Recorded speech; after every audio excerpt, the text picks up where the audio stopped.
And the Ghana Armed Forces, as reported by the Daily Graphic, is talking about investigating crashed helicopter, where military is inviting experts manufacturers to examine, a manufacturer to examine the black box. So Joshua Bediakun Kumsin of the Daily Graphic says that the Ghana Armed Forces is awaiting aviation experts and the manufacturers of the Z9 military helicopter that crashed in the country on August 6 to determine the procedure for examining its anti-crash recorder. The Chief of Defense Staff, Lieutenant General William Ejapong, who disclosed this yesterday, reiterated the device had already been retrieved and was being preserved as part of the ongoing investigations into the tragedy. So this was yesterday's event. Yes. Now, it says we are waiting on the experts and manufacturers, and a decision will be taken as to how it will be included in investigations. He said. Now, Lieutenant General Japon explained that the contents of the recorder, together with other evidence, would guide the scope of the probe into the crash. He said this when the leadership of the Ghana Journalists Association paid a courtesy call on him at his office at the Bema camp yesterday to commiserate with the military over the crash and the deaths, which included 3 military officers. Now, he said a number of things. And for instance, he says he described the crash site as a difficult high ground terrain 800 feet above sea level in dense forest, adding that local residents had reached the site and began disturbing the scene before the military arrived. Now, despite the challenges, our team reached the site quickly, secured it, and worked with available materials to recover the remains. The CDS said the bodies were transported from the crash site to Kumasi, placed in coffins and draped in national colors, and then moved to Accra, all within 10 hours. Now, considering the terrain and the urgency, this was one of the fastest helicopter recovery operation, and it continues on page 16. Operation in the country's history. It says that he also emphasized that the armed forces did not condone assaults on journalists and had consistently. Okay, so this one it's a different issue. But I recall that Ernest, one of the things that you kept talking about and you hammered several times was the way the charred remains was lifted from the crash site to wherever. Yesterday, the Chief of Defense Staff addressed it. Are you fine now? Are you okay now? You still have more questions? And of course, tomorrow is also a big day. Stay tuned, all is coming up. Thank you, Moro. As for the tragedy, it hit the whole country. And like I said last week, my problem, my worry has not been the crash per se, because like I said, we will all go one way or the other. It's just the way we will go and when it will happen. Whether we like it or not, it will happen. So when it comes like this, we always console ourselves. We will say, it is God who gives, He has taken away, may His name be praised and all that. Then we console ourselves in all the nice words and use whether the Quran, the Bible, and we are fine. But we as Africans have always looked at the way we remember our dead. And like I told you last week, I wouldn't want to remember our brothers the way they were brought from the top to the bottom. That's not the scene or the sight I would want to remain in my head. And unfortunately, the crash did not break me as much as the way we brought them down. It broke me. I told you it sent me straight into tears because it tells you, so is that all human beings are fighting and working for? And for me, I'm worried about, the Chief of Defense Staff had to tell us something. And no matter how hot the bodies were, no matter how difficult the terrain was, I believe and I insist on the fact that we were dealing with the military who have certain advantages and certain expertise we ordinary human beings, ordinary citizens don't have. And I believe they could have done better. For me, they could have done better. Either, even if that is the only way they could transport the bodies, even if, I don't believe that's the only way, but even if that's the only way they could transport the bodies, they could have prevented the pictures from getting down with us. Because I told you that day, I was listening to, I got the news on radio. I was in a meeting. Immediately I came out of the meeting and sat in the car. Then I heard something was being discussed on one station.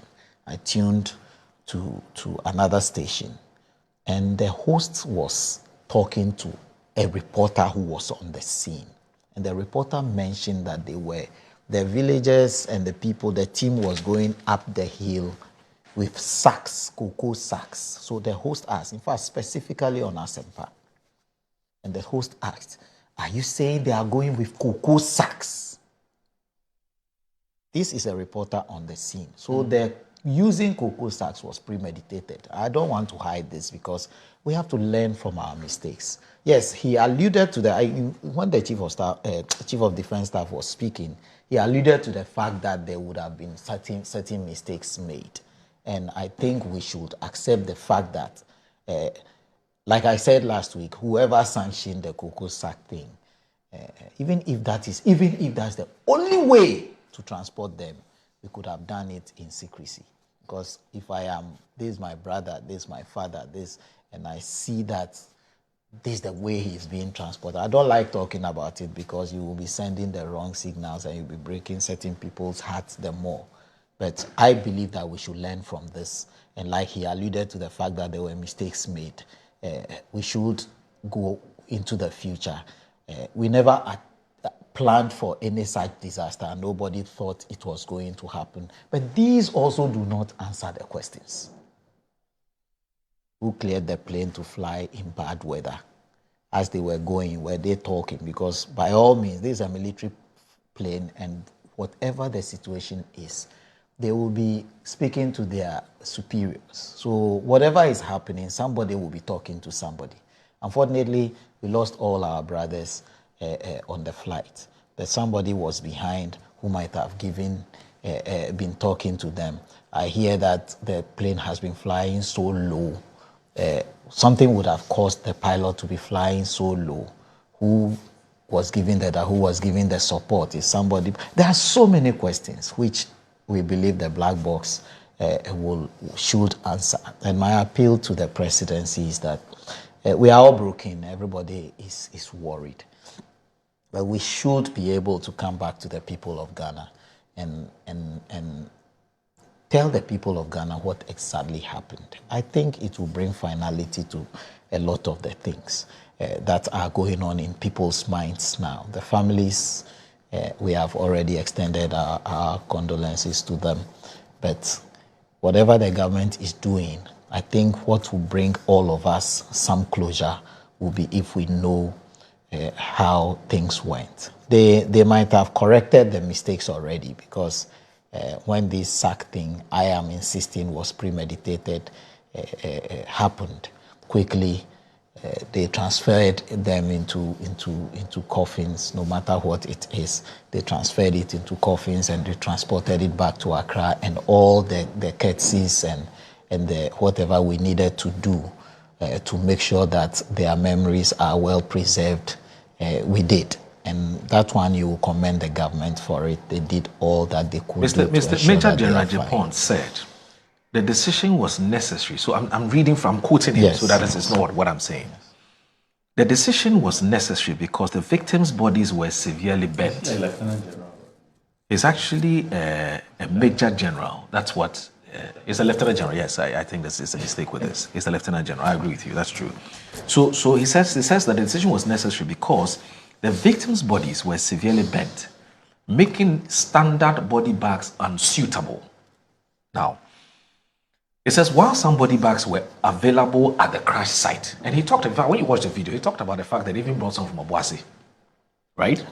Now, he said the extreme heat damage to the remains made them impractical to use. It was in the thick forest and it was getting late. We had the option of leaving the remains there until the following day, but we knew that would have happened, what would have happened to the bodies. So the team decided to use the available materials to move them to a higher ground. The rescue team operated under extremely difficult conditions and could not leave the remains at the crash site overnight. I am saying, I listened to him yesterday, and we have been discussing this thing the whole week. But you won't buy what he's saying? I completely, absolutely disagree. That's why I'm saying it's difficult to discuss this thing. These are people not long ago. Mutala was sitting right here. These are people we know. These are people.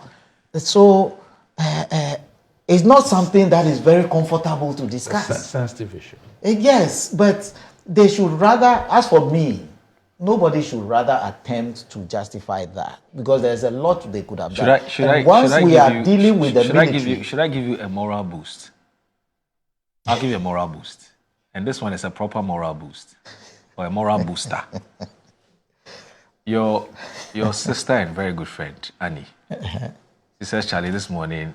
It's not something she's just loving the perspectives you're sharing, and that she is in absolute agreement with what you're saying.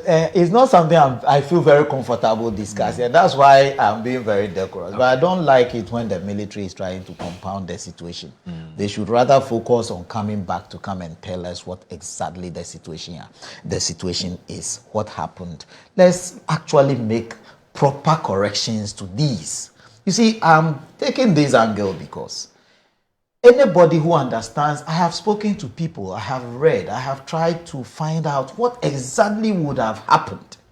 And there is no way that pilot would have been flying blind without support from back end. No. So something would have happened. Did somebody give the wrong direction? Did somebody give the wrong orders?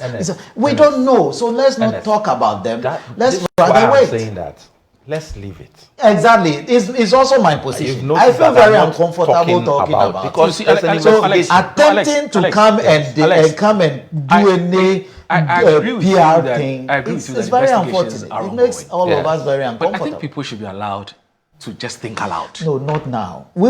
I told you I want to have this conversation, and we will delve into the political. I'm not supporting what you're doing. I'm saying, okay, you should be allowed to ask the questions. Yeah, we will jump into the political proper. But this is not the. So for some of us, this is not the time. The timing is wrong. When we jump into the political, then as you from next week, we will understand a lot and you more. want us to now delve into these issues.